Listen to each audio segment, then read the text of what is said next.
What's up, guys? So hey, I'm going to show you something pretty cool that I've learned. Um, you always wonder what you're supposed to do with your extra pickle juice when you're done with it. Well, I'm going to teach you how to recycle it for about $2 for a jar. It's pretty cool, okay? So some ingredients you need to get, first of all, you need to go get some cucumbers. These are the ones that are designed for pickling. They're a lot smaller and they're more firm. They're not as flexible as other ones. So I got a lot of those cut up. Get a bunch of garlic and I dice it up into just little pieces. So you can go ahead and do that too. That's simple, easy. And I got some red onions here. All right, so what we're gonna do here is we're gonna go ahead and just finish cutting these things up here on camera. There's not a whole lot more to do, there's only a few of them. So I like cutting these things up kind of wide. I find that if you cut them kind of wide, then what ends up happening is it's more flavorful, it picks up the flavor, and when you bite it, it's more crispy. So I really like that, okay? So now what I prefer to do is I prefer to break these onions up a little bit, and I find that they marinate a little bit faster. So that typically takes about 2 weeks or so to do this. So I'm going to share with you guys my favorite recipe and what I do with it and how I make it taste so good. So, and that's up to you. I mean, you can do whatever you want to do. So there's two kinds of pickles though. When I'm prepping these vegetables, I'll tell you this. There's two kinds of pickles. You can make shelf-stable pickles or you can make fridge pickles. So shelf-stable pickles has a very high acid content, okay? And so those, you need to get a specific level of acidity, and typically we use vinegar to do that, okay?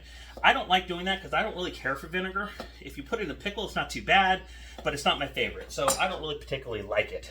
So I don't suggest doing it if you don't like vinegar. Also, what I find that you have to do is you have to boil it, the juice, and you blanch the pickles and all that other stuff. There's different techniques, but I don't want to do that because I'm not trying to make shelf-stable pickles because I eat them so fast.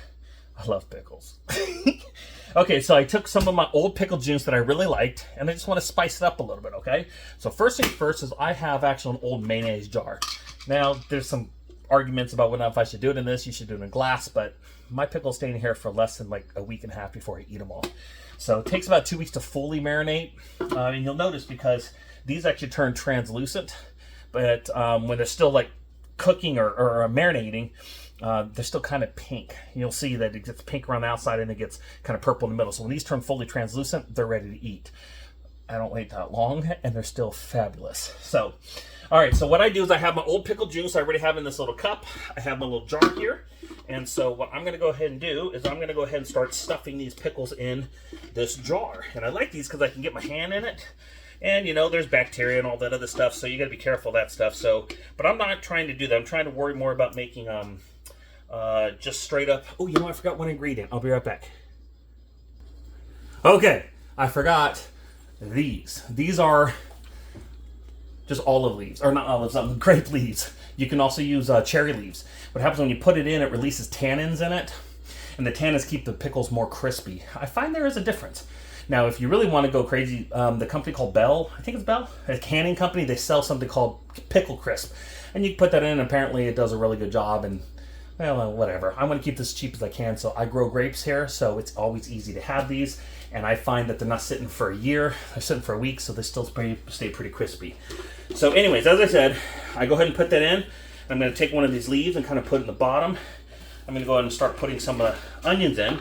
And I like to pack it kind of a little bit of pickles on each side and a little bit of onions on each side, because I used to just put all the pickles in and the onions on top, but then I couldn't get to the pickles. So the way I pack it now, I can actually get to both as soon as I open the jar. So I'm going to show you this here. It's pretty neat. Okay, so I got the pickles in. Now I'm going to throw a little bit of garlic in. Okay, about half of my garlic. Okay, and now when this is in, now you can see I have it packed half-half.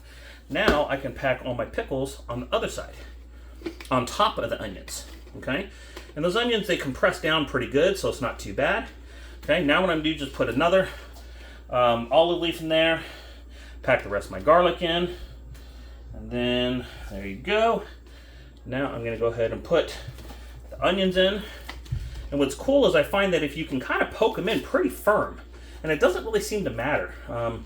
You know, every instruction I read says pack them in tight, and I find that it really does help if you pack it in because you get more vegetables in each one.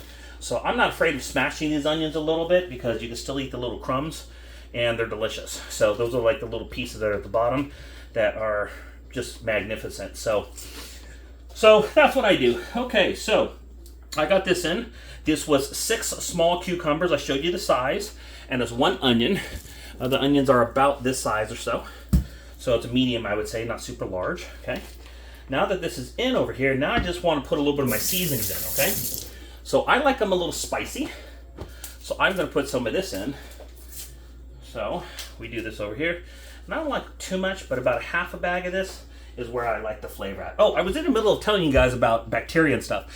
You know, I wash everything. I wash my fruit, everything here, except for the onions because they're already hermetically sealed in the skin. So I wash the cucumbers and I wash my hands thoroughly. You know, you should wear gloves if you're going to be giving this to somebody else or storing it for longer than a week or two. But with the level of acidity that's in this old juice, it will last a couple weeks, no problem. Now, if you're going to do, as I said, shelf stable, it has to be a lot higher acidity, and you have to do a whole lot to, you know, can them, like proper canning techniques, which you can find anywhere on the internet. So I'm not doing that, so I'm not super worried about the bacteria. As I said, I've washed my hands and everything's good to go. So we're pretty much there, okay? So now I put these peppers in. I'm good to go. Now I'm going to put a little bit of just dill seasoning in. And that's the way I like it. Now, I also like to put a little bit of extra sugar in because I like them kind of sweet, like a sweet tanginess. So this is just regular everyday sugar. I'm only putting in maybe about, I don't know, 3 tablespoons. So not a whole lot. Now this is my old juice. Now what I did with this juice is I actually ran it through a sieve. So I actually ran it through a really tight knit sieve. And so that strained out all the particulates and the little crap out of it. So you probably don't have to do that part. You can probably leave all the seeds and dill in, but you know, I figure they've already leached all the flavor, so I'm gonna go ahead and put my own in, okay? So I went ahead and put that in, and this is just regular out of the fridge. And I got done using all my my fruit out of it, or my vegetables out of it.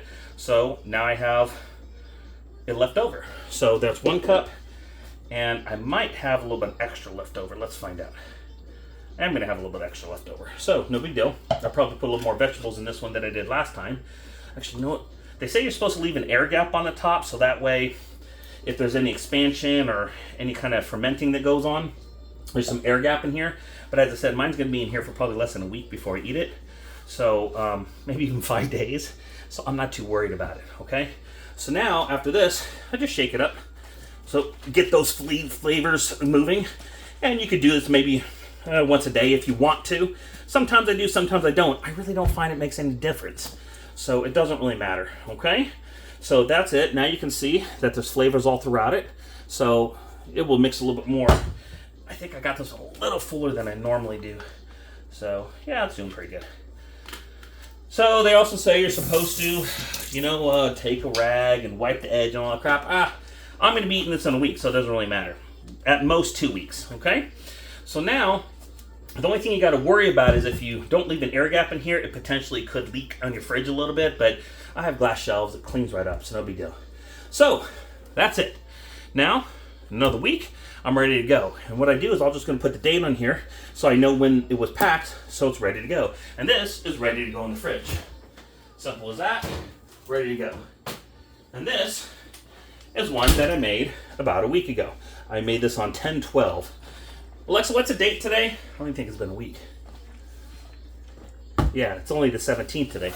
So this one here is pretty much ready to go. And I'll show you that it starts turning slightly translucent on the outside.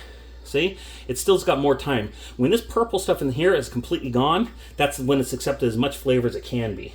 Now, I'll tell you this. They're already delicious. They still taste a lot like onions at this point because it's only been 4 days. But they're still really nice. Yeah. See over here? It's still kind of starting to turn translucent. But it's not ready yet. So these probably could use a couple more days. But after just eating that right there, it's still really delicious. And you know, the funny thing is I love pickles, but I think I like the onions more.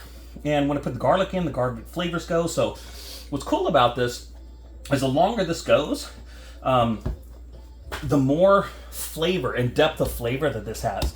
Oh, you know, sometimes I also put this in there. I forgot to do that. Sometimes I'll put some extra salt in here, called it pickling salt. I actually have some alder smoked salt that I like because I like the flavor of it. And that's really cool. I forgot to put any of that in the other batch. I'll go ahead and do that off camera. But yeah, so give this a shot. Just start with your favorite pickle juice. Put some flavors, whatever you like. If you like jalapenos, put jalapenos. If you like red peppers, put red peppers. Whatever you like. sometimes I'll use some of this extra juice, like this extra juice here. I'll probably cut up this other onion here and just make a batch of onions. So I've also done green beans, I've done carrots, I've done a bunch of different things. But again, I eat these within 2 weeks, so it's not going to be a problem. So it's simple to do. I hope you try it. Well, thanks for joining me, and don't forget to like and subscribe. See ya.